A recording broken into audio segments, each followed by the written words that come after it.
Hi there. In my last video, I was talking about the fact that we can handle whatever energies are moving through us. We can handle the emotion, the emotion, the energy in motion, including energy that feels like ecstasy, energy that feels wonderful. Um, and all of it, whether it's something we're terming as good or something we're terming as bad, we can handle, we can feel it safely. It's all right to feel whatever energy is moving through. It honestly won't overwhelm us, even though part of us thinks that it will. And I got an email from somebody who asked me a question about um, that video sharing that I did, and she gave me permission to share that with you. And I think it would be so helpful. So I wanted to answer her question in video format. So what she says in her email to me is, she said, "You said something in the video that hit me, which is that the story we attach to the energy that is flowing creates more discomfort, or that's how I'm perceiving it is for me. I am finding it a challenge to allow for such discomfort in the moment of the uncomfortable, angry, or self-sabotage, or beating myself up because I'm not perfect energies, and very aware of the stories I attach during those times." First of all, I'm actually just going to stop you there and say that is huge. That's wonderful. That is such an enormous advantage that you are aware that you are attaching stories to energy. You know that there's energy moving through. You're even putting them in quotes. You know that there are angry energies. In other words, energies that you're labeling as angry. You know that there's self-sabotaging energies, energies that you're labeling, putting into a story that say that, here's the energy that's rolling through, and you're saying, oh no, that's self-sabotage. It's not self-sabotage. It's energy that's moving through that you're, I'm going to make sense of this, so I'm going to put it in this pre-fab identity called self-sabotage. It's so wonderful, that piece right there. And later in the email, you're asking me for practices that you can do. Well, let me just start by saying the number one practice you can do is to continue to give your awareness to the fact that this is what happens. Energies move through, and then we attach a story to them. And the more you're aware of that, the more space you are going to have between you, more space available to witness, to watch the energies come up and not put them in a story. To some extent, you're not, because you're completely aware that that's what's going on. So that is the first thing that I want to say to you and to everybody and to myself is, yes, let's just keep being aware that that's what happens. And the more we know that, the more freedom we'll have in it. Okay, so you said, and I find I cannot even sit calmly and observe it. I'm so overtaken. For example, yesterday I was getting more worked up about something I was doing wrong, to the point that I could watch myself, but I could not sit and be with the emotion, accept the emotion, and release the story I knew I was creating in that moment. I had to go for a walk. And part of me wonders, what if I could have sat there and released the story? Would the energy really have flowed through, and would the anger go away? And is it the story that creates the anger? Well, as we just said, yeah, it is the story that creates the anger. And sometimes when the energies are moving through, it just feels like anger. But what if it's just anger moving through, and it can just be anger that's not necessarily about or attached to anything? It's just that anger is moving through. You see the distinction?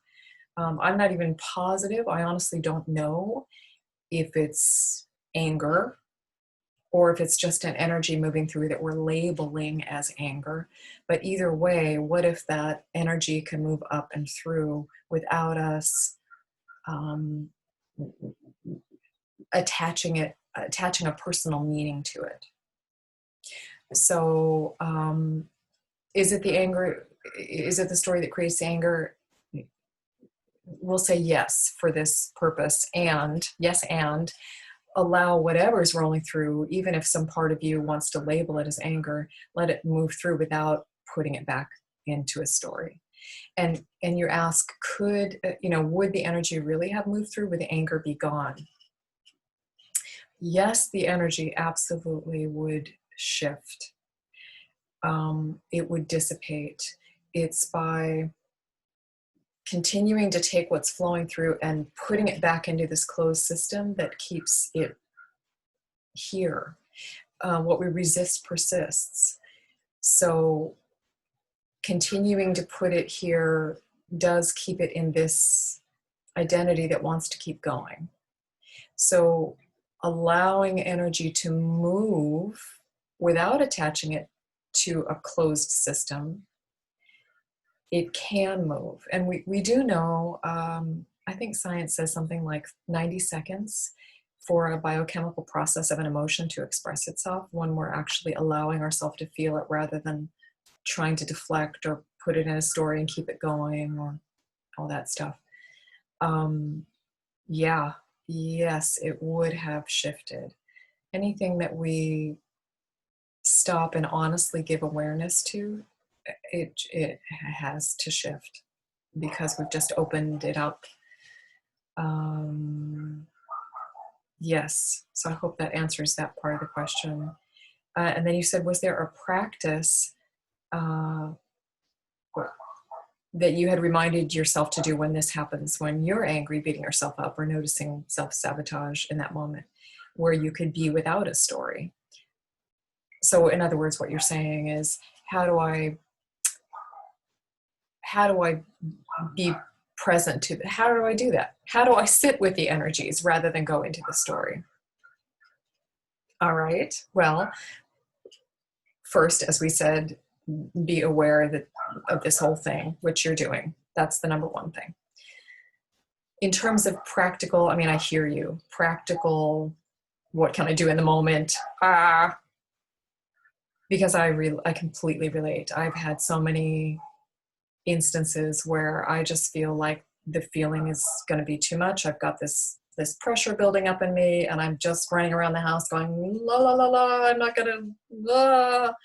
And I get busy and I don't want to sit down and stop and feel. And that's what I notice, is that in those times, just like you took your walk, like I have to be in motion, I have to move. The impulse is to get busier rather than sit still. So what helps me, sit still if possible. And I hear you saying, I couldn't sit still. The things that help me sit still, I know this sounds silly, but a timer. Because sometimes to me, when that kind of energy is moving through, it feels like it's going to overwhelm me and take days to pass through. And that just feels completely overwhelming.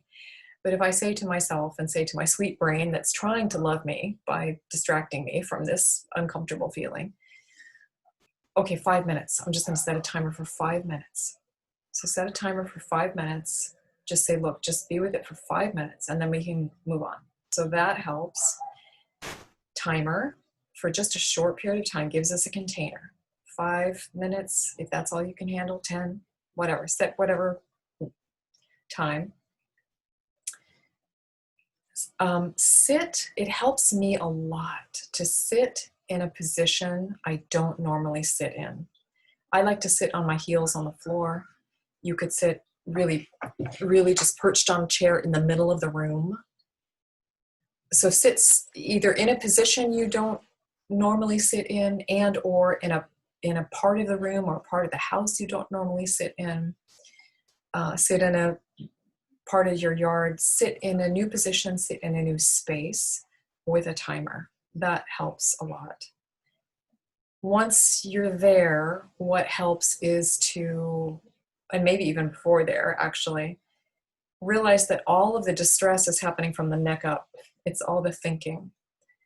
So drop below the neck. And how do we drop below the neck? We literally give our attention to the the body and ask yourself, what does it feel like? What are the physical sensations of being inside my skin right now? What are the physical sensations? And just notice, catalog the physical sensations. Maybe there's a tightness in your chest. Maybe there's a tightness in your throat.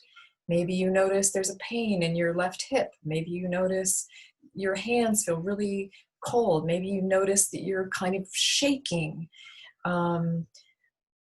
Maybe you notice that you feel like yelling. Maybe you notice, whatever it is, the physical sensations.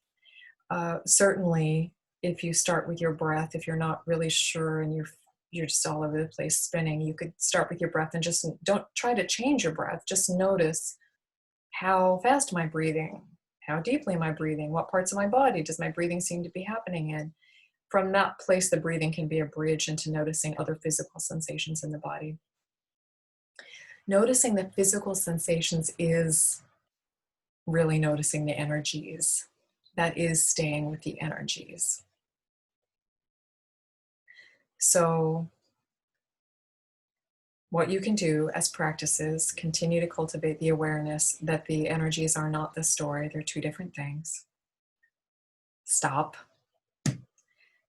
Sit in an unusual space so that it's a signal that you're very present. Set a timer so that you've got that container and it helps you be present. Move below the neck and pay attention to the physical sensations of the body, which is paying attention to the energy. So I would recommend that just because that's what has worked for me. I hope that helps. And if you have any other questions about that, feel free to email me again. Any of you, feel free to email me if you have any questions. I'm happy to talk about this a lot because it's really helpful to me, and I really appreciate you letting me share your email because I think that will be helpful to others as well. So again, I hope that has something for you. Thanks for watching, and I will definitely see you again soon. Okay, bye for now.